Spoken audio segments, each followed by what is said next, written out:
So the other day, Dr. B and I, on our other channel, Faith and Justice, if you're not over there following that, then make sure you go over there and follow us over there. We were having a discussion about, oh my God, why is this lady driving 2 miles an hour? We were having a discussion about, I guess this space is the best way to put it. And where we talk about, men's issues and why things are going on and this, that, and the other. And, I made a comment about, the ladies in particular want to hear a man's opinion. And he kind of reminded me that, a lot of ladies didn't grow up with masculine presence. And I've heard this before. It's not the first time I've heard it. Absolutely. Masculine presence, being protected by the men in their lives, whether it's the father, stepfather, uncles.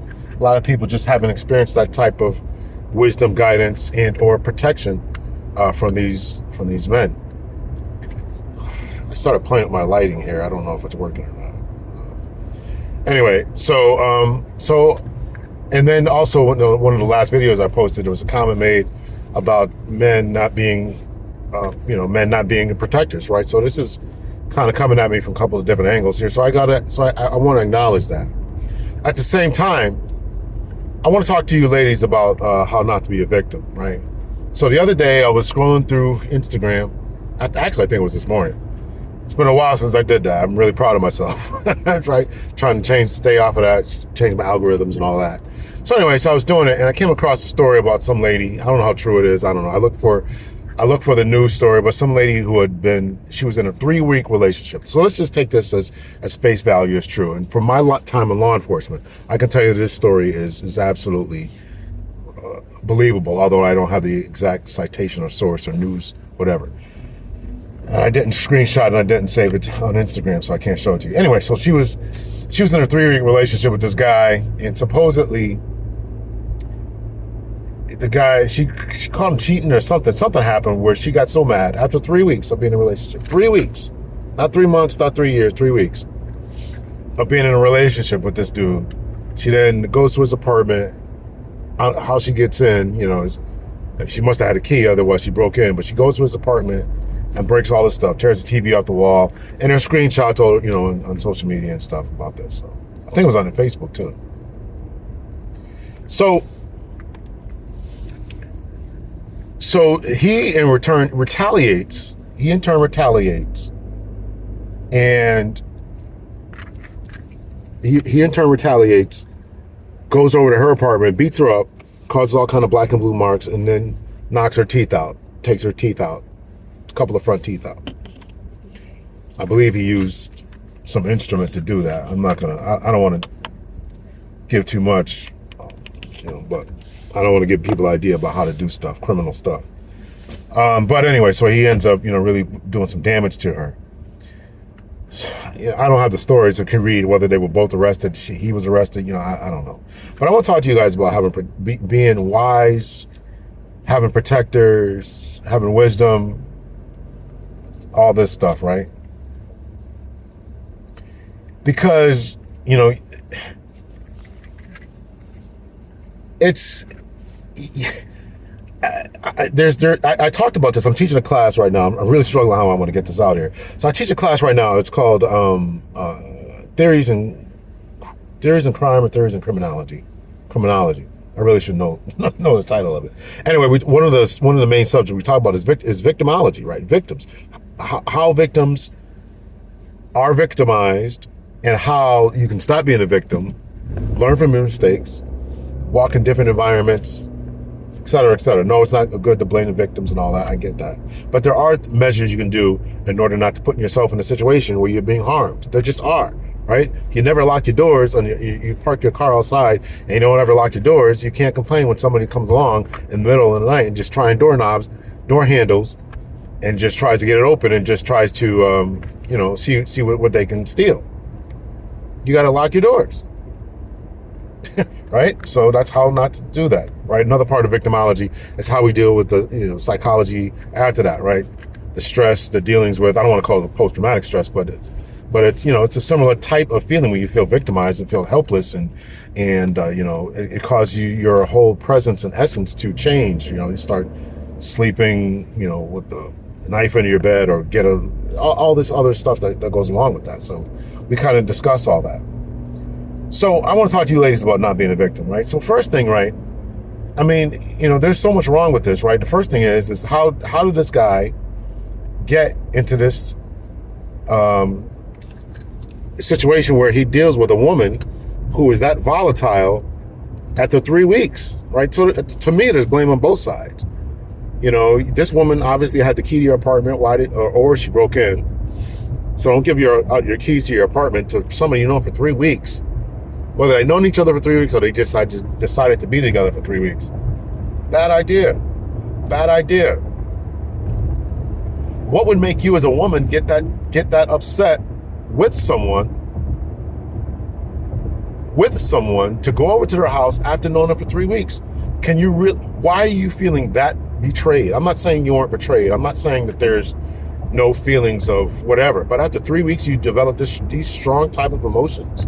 And this is where other experts would chime in and talk about attachment styles and abandonment issues and all that, right? That's not my wheelhouse. I'm not going to go into that, but I'm sure some other people can go into that and just spout off these different data points, talking points about attachment styles and this, that, and the other, right? And it all has to do with esteem issues and loving issues, and maybe because you didn't have a father, and because whatever, you've been hurt so many times by the same type of man. All this different stuff that we can take a look at and analyze, but you gotta figure that out. You as a woman got to figure that out before you take it out on somebody else. Before you look at somebody else, before you try to analyze somebody else, you got to take a look at yourself and ask yourself, what made me so mad? What has made me so mad that I wanted to go over there and hurt this man? Let me tell you something else from the criminal justice world in particular. This is not talked about a lot, but women are extremely violent. People think that guys are violent. The human species is just violent. Let's just call it what it is. But women, when you take into consideration, when you take a look at intimate partner violence, family violence, women can commit more family violence, intimate partner violence than men. When you factor in violence against siblings, violence against the elderly, grandparents, violence against children, and you factor that into, in addition, intimate partner, male and female cohabitating type of relationship, boyfriend, girlfriend type of relationships, women could commit more violence than men. So there's a control issue, and the reason that it's lower for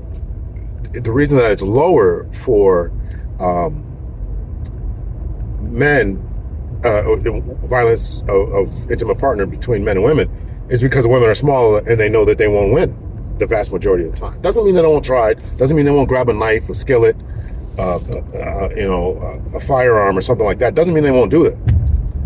But when you factor in all the different types of intimate partner violence, family violence, it's women who commit more. So, bearing that in mind, there's a self-regulation, self-control type of thing that has to be done. And I would maintain if you can regulate yourself against a bigger, stronger man, then you can regulate yourself against a smaller child or an elderly person who is frail, or even against the mentally infirm, right? So you gotta learn to control your emotions. Ladies have to learn to control their emotions and learn to walk away. Learn to keep your hands to yourself, as they taught us as kids, right? And if you are in a situation wherein you are just dealing with a guy who is cheating on you, he's lied to you, he's whatever, you got to learn to deal with that. You got to learn to deal with that. You got to figure out another way to solve your anger issues, another way to de-escalate. You can write a strongly worded letter, an email. And again, this is 3 weeks. 3 weeks. Maybe it's good that they figured this out about each other within this 3 week period. But you got to figure out a different way to do that. And then, right, and then the guy goes over to his house, right? He responds the same way, same fashion. I got as much smoke for him as well. I mean, you can buy new stuff, man, but can you buy new freedom? Can you buy freedom? I mean, you really, if the allegations are true, really did some serious damage to this person. And depending on how the state laws are written, I want you to hear this. I want you to hear this. As depending on how the state laws are written, that's serious. It could be labeled a serious physical injury. And serious physical injury means that you have the right to defend yourself up to and including death. So you see some guy going to grab a hammer or some pliers or whatever, he's trying to take it to you, depending on how your state laws are written. I'm not telling you what to do, but I'm just telling you what the consequences are. And you can defend yourself. You don't have to be blinded. You don't have to have organs missing. You don't have to be mutilated. You don't have to deal with that. As a man or a woman, you don't have to deal with that. So these people are out here putting themselves in situations over a 3-week relationship. How many times have I said that? This is not 3 months, this is not 3 years, this is not 3 kids later. This is 3 weeks of being in a relationship. So as I was looking around, we're starting a new session, teaching these 8-week courses, right? So every week we do another new topic. So we're starting a new topic. So I wrote that in my announcements, right? I'm analyzing the story, just kind of like what I'm doing with you. Obviously, it's much shorter, but I'm talking about the story, like, because again, we talk about victimology. How does this happen, right? Or theories of crime, So I give these students these stories to think about, to talk about, because this is real life stuff. How do you deal with this? Just studying forensic psychology, if they go on to continue on, how are you dealing with this? How are you going to deal with this as a therapist, a psychologist, or whatever? How are you going to deal with this, right? So as I was digging around for the story, I came across another story. Same thing happened in this dude in this situation in Australia. And this was years ago, though, 2015, almost 10 years ago. But I read over that story, and the guy took pliers and took this lady's teeth out and stuff. And he was, had her held hostage and was essaying her for repeatedly and all kinds of different stuff, right? So again, I brought up that story too, like in my class. Like, how do you, were there signs about this guy's crazy violence that you should see along the way? Right? So you gotta see these little anger outbursts, and how they talk to their friends and family and mothers and sisters, and what's the relationship like with their kids. You gotta notice all that different type of stuff, because you got a guy who doesn't deal with anybody. His kids don't ever call him. His kids aren't ever around him. He don't have any friends. He don't ever want to talk about his past relationships.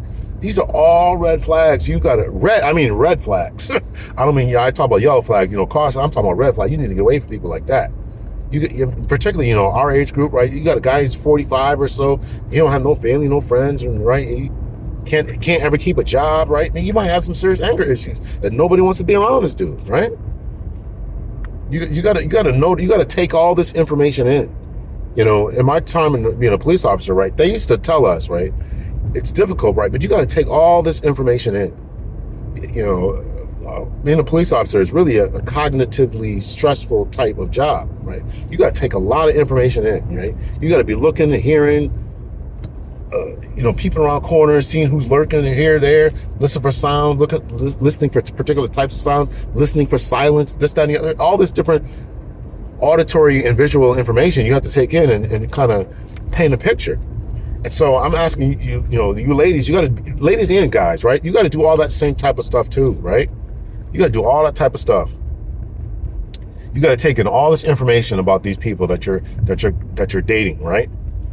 So as I'm continuing to scrolling, right, come across another story of this one particular lady. I saw this story before, but I didn't think to respond to it. But JR Wisdom, another YouTuber, responded to it, and so I just put up some screenshots to it. So it's a lady who tells a story about she's on a date with somebody. I can't remember the length of time. It was a short amount of time, 6 days, 6 weeks, something like that, something like that. And I'm going to kind of pivot here for a second here. So she's telling the story about how she's having this interaction with this guy, and she finally goes to his house after, I can't remember, let's just call it 6 weeks. It might have been 6 days. I can't remember. When I edit this out, I'll put the screenshot up. But anyway, she's dating this, so she goes to his house, they're watching the movie. The guy excuses himself, goes to the bathroom. It's at his house, comes back out, and he doesn't have any clothes on. Now, she was able to obviously get out of the situation without being SA'd, but she put herself in a situation, where she could have been, right? Where this guy was just totally creepy. Now, you're going to ask me, Dr. L, how do we judge that, right? Maybe is 6 weeks not good enough time, or even 6 days or 6 dates, whatever it was. I'm pretty sure it was 6 something. 6 days, dates, or weeks. I can't remember. So again, I'm telling you, you got to piece all this information together. You have to piece this information together. His conduct at restaurants, his conduct when he's talking to waitresses, waiters, his conduct when he's at the store, all this different, you got to be able to put all that together and create this mental image. And if you can't do it, then you have a mental image of whether this person is safe or not. And let's just say that she did that and he was just fooled, and he fooled her, and she just couldn't.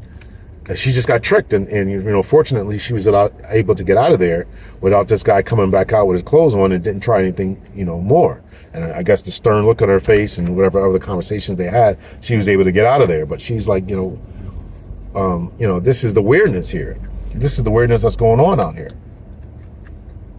So, you gotta, again, I'm still telling you as a lady, what I would tell my daughter, right, is you got to create a mental picture of what a safe person is, and make sure that this person is checking all the boxes. And if you don't have someone, you got to develop someone to run it by and say, man, what flags, what stuff, what items was I missing? How did I miss all these different crazy details, right? But again, how was he in restaurants? How was he in the stores? How was he when something didn't go his way? Did he fly off the handle over something that was so small and so innocuous, right? If I, sometimes I get in my car, right, and I don't have any water. If I'm like, oh my God, I don't have any water, right? If I'm doing it on videos and stuff, right? I mean, just flipping out. I mean, you would be right to say this guy's a nut, right? I'm using obviously very unprofessional terms here, but this guy may be a little unstable, right? You're gonna flip out like that over water, right? So you got to see people before you go to somebody's house, before you invite them to your house. You really had to do a thorough job of vetting them and getting to know them and running them by people and all that before you invite someone into your inner sanctum. I wanted to make this for the ladies, but it can go just as much for the men, because these ladies, they might not be able to hurt you, or at least you think that they can't hurt you. But I've seen, obviously, my time in law enforcement, I've seen guys get really, really seriously hurt by their women because they pull out weapons and knives and all this kind of stuff, right? To equalize themselves, and they attack, as I mentioned, they attack first a lot of times, bi-directional violence and all this, right? There's research about that as well, bi-directional violence and mutual combatants and all this type of stuff. I remember being a police officer, right? We used to talk about mutual combatants, right? We used to go back and forth, and even if it was mutual combatants, the cops would still not want to arrest the guy. I mean, excuse me, the woman. And I became a supervisor. I'm like, oh, you got to do it. Did you hear the story? You got to do it. Well, it's a guy. Listen, man, it's the law. It was crazy. It was crazy. We still don't have in our heads that women can do damage. Still don't have it in our heads that women can do damage. So I just want to make this for the ladies mostly, because I want to say to you all, you got to, this is some other method about how not to be a victim. And you have to do a good job, a diligent job of getting to know people, right? One of the big things that, we know now today that people are meeting more than ever via online. But I would say, man, to really get to know someone, you got to meet them. The best way is still, to me, is to meet them is to meet them via someone else, So because you're just setting yourself up. I forgot my other cup here, so I got to drink out of this plastic here. So, and you got to take in all this information. You ever taken any one of those classes, right? And we used to teach those as being a police officer, right? Those safety courses, right? About walking around your car and making sure your doors are locked, and parking in well lit areas and all that. All that is victimology, right? It's all victimology science about how not to be a victim. And we're trying to tell the ladies in particular how not to, you got to take it in. And when you don't take it in, you can really become hurt. You can really become hurt. So, all right, so let me finish off this PSA by saying that I really wanted to just drop this for the ladies out there to acknowledge that, I get that a lot of you all have not been quote unquote covered, protected in your lives. And also, how you can go about doing that to a better degree, not inviting people to your homes, not going over to their homes, developing strategies about how to properly vet people, get to know them in different environments before you go to their house or before you take them to yours, particularly before you let them introduce them to your children, if you have any. Gosh. So you got to do all these different measures to really get to know someone in different environments. When they're upset, angry, find out why they don't have friends or small group of friends, or they don't go out or anything. You got to ask those questions before you go to their homes and sit in their couches, eat their food, and they're going to buy stuff for you and all this different stuff. You better know who's doing what. You better know who's doing what, and do some background checks. LinkedIn, Facebook, Instagram, check them out. Criminal history searches. You better do all that work. You better do all that work to get to know someone before you are in their environment. Deal with your attachment styles issues. Read some books, magazines. Have I had anybody? I had somebody. I thought I reached out to somebody to talk about that attachment styles. I can't remember if we did an episode about that. I gotta look at my past. Maybe I'll do it. That's not my wheelhouse, but maybe I'll do it. Or maybe Anita does that. I don't know. But anyway, because it's important, because you got to figure out why you keep going for this type of guy who's going to hurt you. What flags are you missing? What situations are you missing? This types and style types and I like this type of guy. If you're getting your head bashed in and these people are taking pliers to your mouth, good Lord. I mean, you got to do something about that. You got to figure that out. So I want to acknowledge that, ways about how to stay safe. And, if you're that emotional, male or female, to the male in the story who retaliated, went to this woman's home and risked death, in all honesty. I don't know what state this happened in, otherwise look it up, but look up the definition of serious physical injury for your particular state. And a lot of times, self-defense, particularly in a home, she's in her house, and this guy is attempting to mutilate her and disfigure her.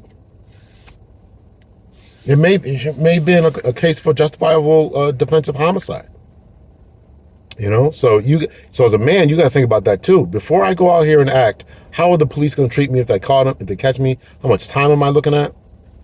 It was a troubling post. It was a troubling post from all different type of perspectives. So you got to be able to do that, to deal with that. And for the young lady there who didn't do the protective search and didn't recognize that this was the type of guy to go into the bathroom and take his clothes off. And I get it. People are slicksters. People that talk. People have good game. They can talk. Man, they can talk. But you got to be on the lookout for that. Before you go to their house, before you go to their house, they come to your house. Even as a man, listen, I'm like that as a dude. I don't let just anybody in my house. And I used to talk to my kids about that, right? They, growing up, like I used to get that in. You don't let anybody come to your house. Like, Dad, can such and such. I don't know these people. Even now as adults, like they want a game night, such and such. I don't like people like that in my house. Because you don't know them. Some people do it for a spiritual reason. I'm not doing it for a spiritual reason. I just don't want a bunch of people in my house I don't know, right? And I spent a lot of time in law enforcement. I remember one time there was a case where some guy had a real extensive knowledge of the control pad systems.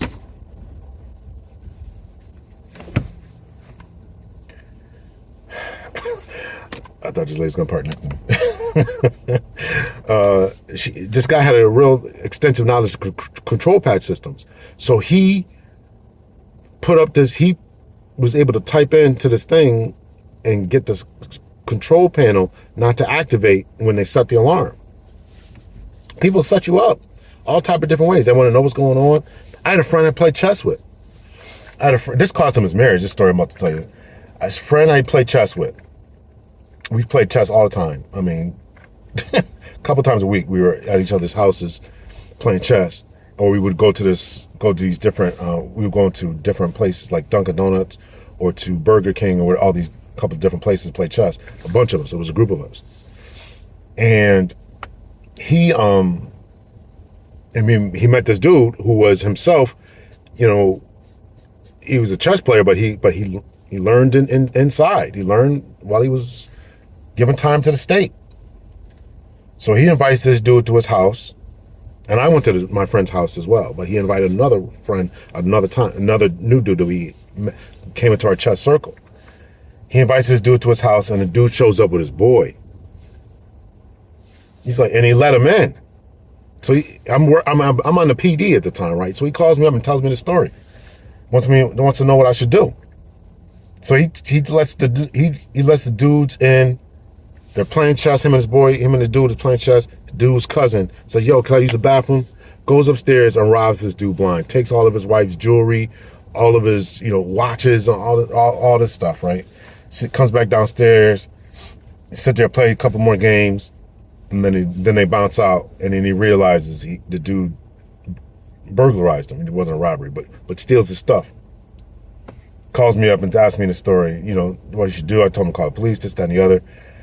So long story short about that, they end up catching the dude because we knew who he was. I mean, how stupid was that? Right? We know who you are. So we caught the dude, and the dude went back to jail, and his cousin, both of them went to jail, but the first dude playing chess went back away for a little bit. And it cost this dude his marriage. Why? Because he let people in his circle and didn't do the proper vetting. You can't just let people into your circle. You can't let people into your circle. Not you can't let them into your circle, but you got to be cautious about people who come into your circle. You got to be cautious about that. You got to be cautious about that. You can't just meet somebody, think they're a good person because you enjoy golfing or enjoy chess or enjoy bowling and invite these people to your house. I tell my kids, don't bring strangers over our house. The people that you grew up with that I know, but these new people, I don't know them. I don't care if you work with them. Don't bring them to my house. Don't bring them to my house. Don't bring them to my house. You got to be cautious about who comes in your house, who gets to know you. Your house is your home, your sanctuary. Not only precious items. Some people have kids and dogs and.